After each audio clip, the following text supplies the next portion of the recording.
bang pakialam mo? Siyempre may pakialam ako ron. Ikaw na ang pinaka-pakialamerong nakilala ko. Masyado kang presko. Masaya ka bang iniinsulto ako? Layuan mo ako. Antaran mo ako.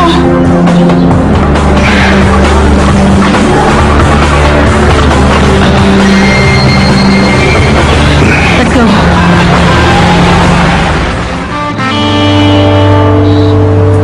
Renata! Teka, di ba sabi ko sa'yo tigilan mo na ako? Nagsinungaling ka. Talaga lang ha? Nagsinungaling ako? Sabi mo aalis ka mag-isa. Ngayon sino yan? Ano bang pakialam mo? Siyempre may pakialam ako ron. Ikaw na ang pinaka-pakialamerong nakilala ko. Masyado kang presko. Masaya ka bang iniinsulto ako? Layuan mo ako. Tantanan mo ako.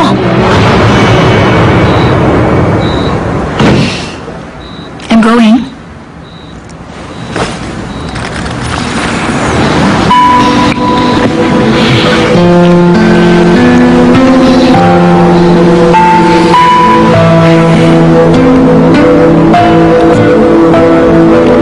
Ano yan? A kiss that I wanted to give you. Hindi na ako nakatiis eh. Ang sarap. I needed that. Stress na ako sa nangyari sa mom mo. Please promise me na ako lang ang mamahalin mo. I promise. Papasok na ako. No. Dito ka na lang. Hindi maganda ang pakiramdam ko ngayon. Gusto mo ng nurse? Magre-request ako. Yung mga 70 years old. Pero ikaw ang gusto ko. Hindi ako covered ng insurance mo. Sige na. Kamusta nga pala si ma'am? Better. Good. Kailangan niya ang dad mo para gumaling agad siya. Nakausap ko siya. And? Dininay niya lahat. Let's trust him. Baka wala talaga siyang babae. I have to go. Wag.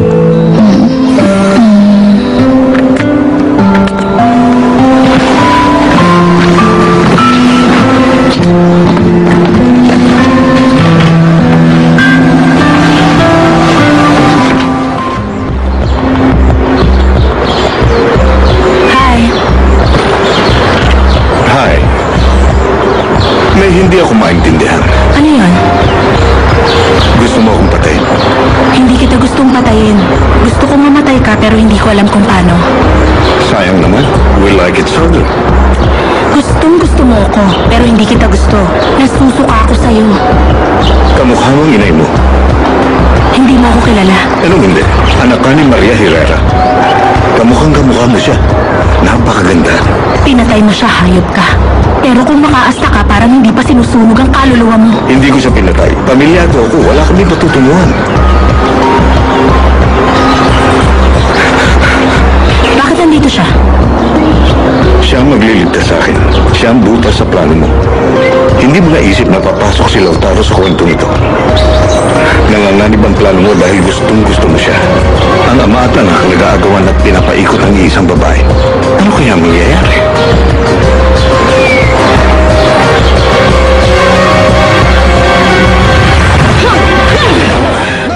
Magandang mission to para sa kanya. At least ngayon, alam na niya kung saan siya lulugan. May point ka nga, pero pinakiusapan ko ni si Sir Lorenzo na huwag siyang tanggalin. Huwag ka mong bait-baitan. Dapat lang yun, no? Bruha Kahit yun. gaano siya kabruha, Parang niya na yun. Hayaan mo na lang siya. Sir, ano nagde-decide niyan? Oo nga naman. Hayaan Pwede mo ba na. tayo mag-usap? Coffee tayo? Let's go. Hindi pa ba pag-uusap tong ginagawa natin ngayon? Gusto ko mag-apologize kung feeling mo nakikialam na ako sa buhay mo. Ah, ganon? Sige, okay na. Pwede mo na akong lubayan. Kukulitin kita hanggat hindi mo ako binibigyan ng chance. Makinig ka sa akin. Ayokong bumubuntot ka sa akin. Naiirita ako sa mga stalker at huwag mo rin iisipin gusto kita dahil ang totoo ayoko sa'yo. Kung gusto mo, ako mag-photocopy para sa'yo. Hahanapin kong files para sa'yo, pati ka pa ipagtitimpla kita. Matigil ka lang. Understood? Bakit ba napakasunod mo sa akin? Dahil driver lang ako? Kung executive ako, mas papasinin mo na ako? Ano bang problema sa akin? Wala akong pakialam kung anong trabaho mo. Importante sa akin ang pagkatao at ayoko sa pagkatao mo. Yun lang. Ah, munti ko nang makalimutan. May girlfriend ka, di ba? Sinasabi ko na nga ba. Noon, hindi lang kita gusto, pero dahil doon, mula zero, naging negative na talaga ang chance mo. kasi... So mukhang Of pasado na course, it's sa'yo. beautiful. I love it. Well, thank you very much. Is everything ready? Handa ng lahat. We're about to start. Si Mr. Origon. Not yet. Hinihintay siya ni Marcia sa baba. Si Lautaro. Nasa office niya. Palabas na yan. Dapat nandito na siya. Parating na yan. Wala pa rito yung copies ng authorizations. Heto na. Ay, okay. Here they are. Thank you. Good morning. Good morning. Kailangan pa natin itong staple. Meron lang akong gustong i-clear dito. This won't be in black and white. Mas maganda kung color na lang to. The client will appreciate if you will Excuse me, dito na siya. Handa na tayo? Mr. Urigo, Mukhang kailangan pa natin ng copies Ay, nito. good. Okay, Alright. copy ka pa, ha? Nakahihinga niya iba. Ah, okay. Pahingi Sige. ng copies ito. Kahit mga Okay, lima akong lang na bahala. data. Nabasa ko yung kontrata. Paki-photocopy naman ng mga to, Lino. Meron ba ako nasabi? I don't think si Lautaro ang dapat mag-photocopy niyan. No, okay lang yan. What's the matter? Wala lang, wala. Everything's okay. Lautaro?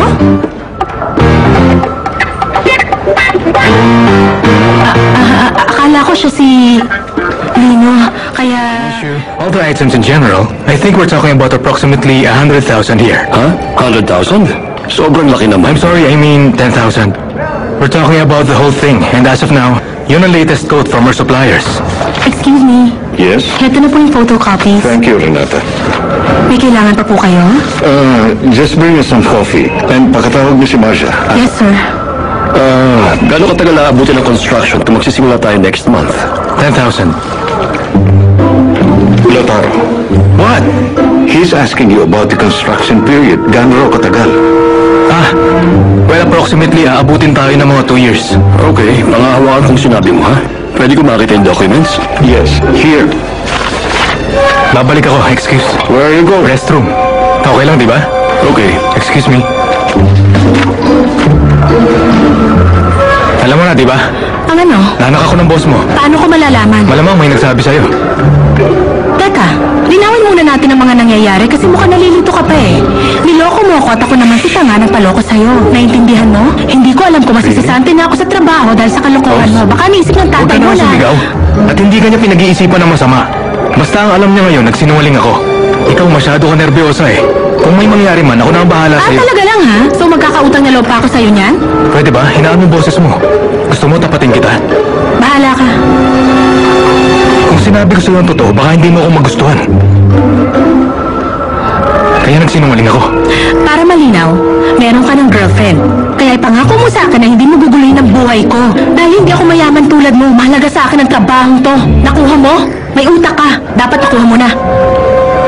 Okay, Mangako ka sa akin. I promise. Good.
Nandito ka pa. Late na. Nag-photocopy ako ng minutes of the meeting kanina. Hindi ko nagawa na maaga kaya ito. At saka umalis si Marcia kaya tulong ko na rin to. Unless gusto mo akong umalis na. Hindi. Mabuti nga't nandito ka pa. May kailangan ka pa? Yes, may kailangan pa ako. Photocopies? Expert na ako dito. Mas gusto ko ang original copies. Pumunta ka sa second floor, sa filing cabinet. Pakidala mo dito lahat ng files ng 2009 development. Nakalagay mo yun sa green Sure, folder. okay. Pakilagay mo na lang sa desk, okay? Ngayong gabi, Lorenzo Uribe, hahalikan mo ako at mag-i-enjoy ka.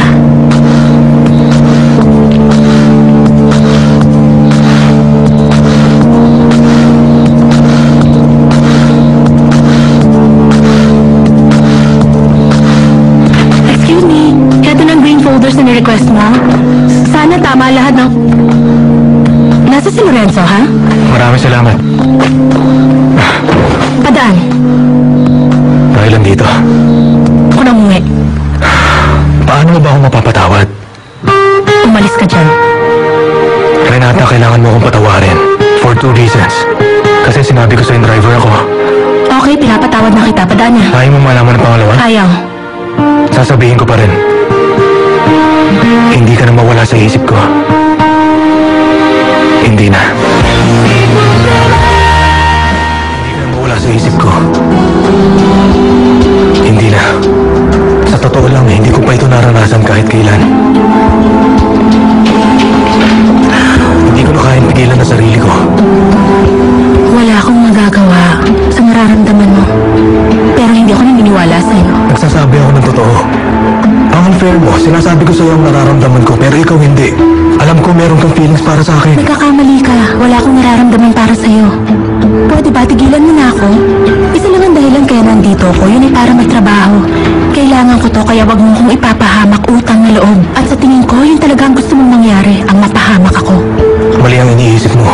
Talaga? Kung ganun, layuan mo na ako. Sir Lorenzo? Come in, Marcia.